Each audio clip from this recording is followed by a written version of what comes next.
नमस्कार दोस्तों, मैं डॉक्टर दीपक मूलचंदानी एक बार फिर आपका द बिग गुरु चैनल में हार्दिक स्वागत करता हूं। मेरे इस चैनल को प्लीज़ लाइक कीजिए, शेयर कीजिए, सब्सक्राइब कीजिए और बेल आइकन को प्रेस कीजिए ताकि सबसे पहले आपको नोटिफिकेशन मिल सके और हमारे नए वीडियोस के बारे में इंफॉर्मेशन मिल सके। आज का जो टॉपिक है वो है स्टार्टअप। जी हाँ, स्टार्टअप। हर कोई ये शब्द सुन रहा है, स्टार्टअप स्टार्टअप स्टार्टअप। ये स्टार्टअप यूनिकॉर्न बन गया, इस स्टार्टअप को फंडिंग मिल गई, ये शार्क टैंक में ऐसा होता है, शार्क टैंक के अंदर इतने शार्क्स हैं, शार्क टैंक्स इंडिया में चालू हो गया है और भी बहुत सारे प्लेटफॉर्म पे आपको फंडिंग की खबरें मिल रही है। अभी कुछ दिन पहले आपने सुना होगा फिजिक्स वाला यूनिकॉर्न बन गया। कुछ कंपनीज और के बारे में आपने सुना होगा कि वो यूनिकॉर्न बन गई। आखिर ये यूनिकॉर्न क्या होता है, आखिर ये स्टार्टअप क्या होता है, आइए हम समझते हैं।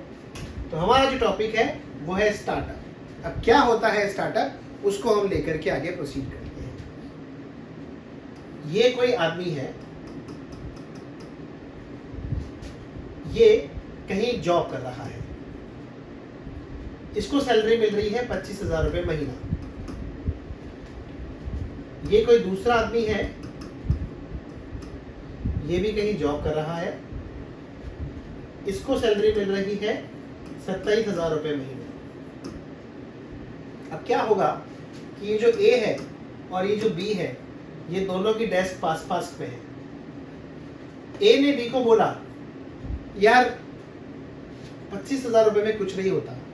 बी ने ए को बोला, यार 27,000 रुपये में भी कुछ नहीं होता, हाल बहुत खराब है, सब कुछ कटने के बाद मैं 15,000 घर लेके जाता हूँ, मैं 17,000 घर लेकर के जाता हूँ, हाल बहुत खराब है, ऐसे तो हम लोग ऐसे ही मर जाएंगे, काम नहीं चल पाएगा, क्या करें। तभी बी को एक आइडिया आता है। बी कहता है, एक आइडिया है, क्यों ना हम लोग फ्रीलांसिंग स्टार्ट कर दें, घर से कुछ चालू कर दें। ए कहता है, यार इतना टाइम तो मिलता ही नहीं है कि हम लोग कुछ फ्रीलांसिंग कर लें, घर से कुछ स्टार्ट कर लें, तो क्या करें। बी कहता है कि यार कुछ पाने के लिए कुछ मेहनत तो करनी पड़ेगी, कुछ खोना तो पड़ेगा ही सही। हम लोग एक काम करते हैं, हम लोग थोड़ा ओवर टाइम करते हैं। हम लोग 6 बजे ऑफिस से फ्री होते हैं, 7 बजे तक हमारे घर पहुंचते हैं, हम 8 बजे से कुछ ऐसा काम करते हैं जो कि हमें कुछ एक्स्ट्रा इनकम हमको दे सके, ताकि हम 15,000 जो घर लेके जा रहे हैं आफ्टर डिडक्शन वो थोड़ी बढ़ जाए। और अगर सैलरी की टर्म्स की बात करें तो 25 से हम 30-35 तक पहुंच सकें। ए और बी ने सोचना चालू किया कि हमें क्या काम करना चाहिए जिससे कि हमारी सैलरी में थोड़ा सा इंक्रीमेंट हो जाए। ए ने भी सोचा, बी ने भी सोचा, उन्होंने मार्केट के अंदर एक प्रॉब्लम को सर्च किया। तो स्टार्टअप की जो शुरुआत होती है वो होती है प्रॉब्लम स्टेटमेंट से।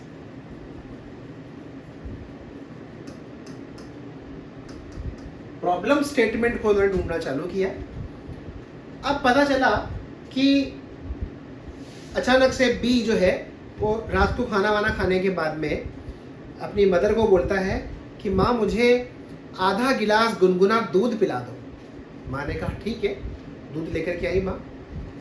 बी ने दूध पिया, बड़ा गंदा टेस्ट उसको लगा, उसको टेस्ट अच्छा लगा नहीं। उसने बोला, माँ ये टेस्ट इतना गंदा कैसे हो गया है, बचपन में जो हम दूध पिया करते थे वो इतना शुद्ध, इतना पौष्टिक होता था, पीने का मन करता था, अब ये दूध ऐसा अजीब सा लग रहा है, पतला पतला सा, क्या चक्कर है।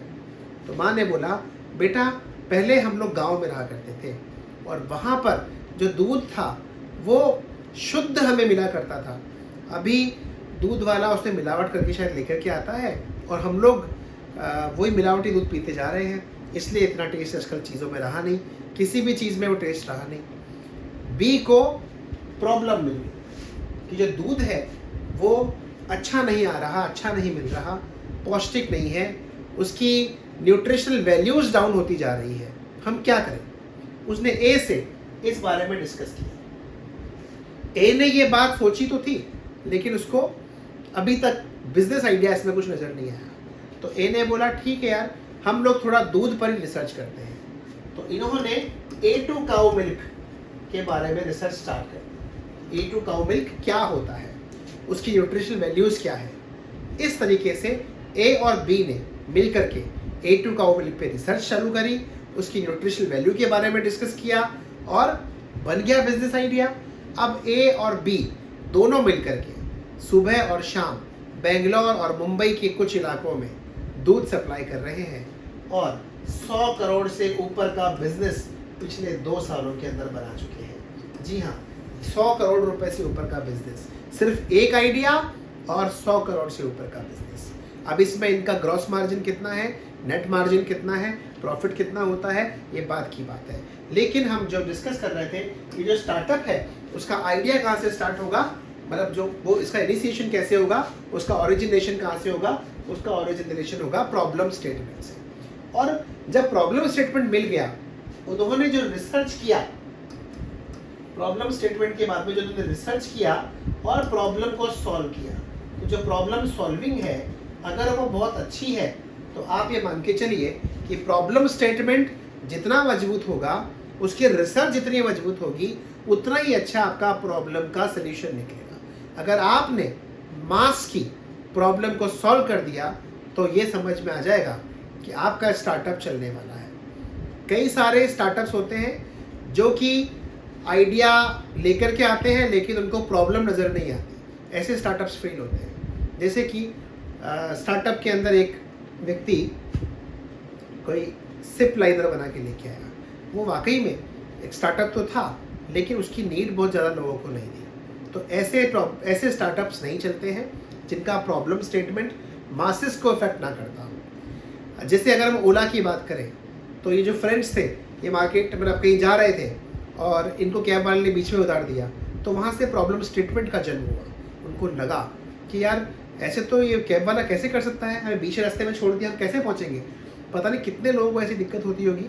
तो वो जीरो इन्वेस्टमेंट तो नहीं कह सकते उसको, लेकिन हाँ एसेट लाइट मॉडल की फॉर्मेट में चल के उन्होंने केवल एक एप्लीकेशन बना करके करोड़ों की कंपनी बनाई। मैं बायजूस की अगर बात करूँ, मैन अकेडमी की अगर बात करूँ, मैं फिजिक्स वाला की अगर बात करूँ, ऐसे बहुत सारे एन नंबर ऑफ स्टार्टअप्स हैं जो कि ना सिर्फ यूनिकॉर्न बने हैं बल्कि बहुत बड़े बड़े बड़े और बहुत बड़े हुए हैं।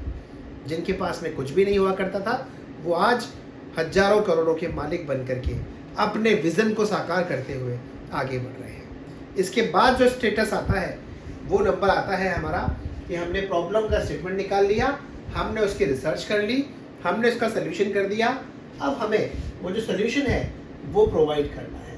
तो स्टार्टअप के जो पिलर्स के हमने बारे में बात करी, वो फर्स्ट पिलर था हमारा प्रॉब्लम,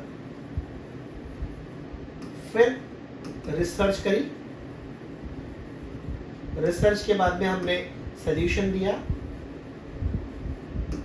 और सॉल्यूशन देने के बाद में हमने हमारे सॉल्यूशन से मासेस को इफेक्ट किया।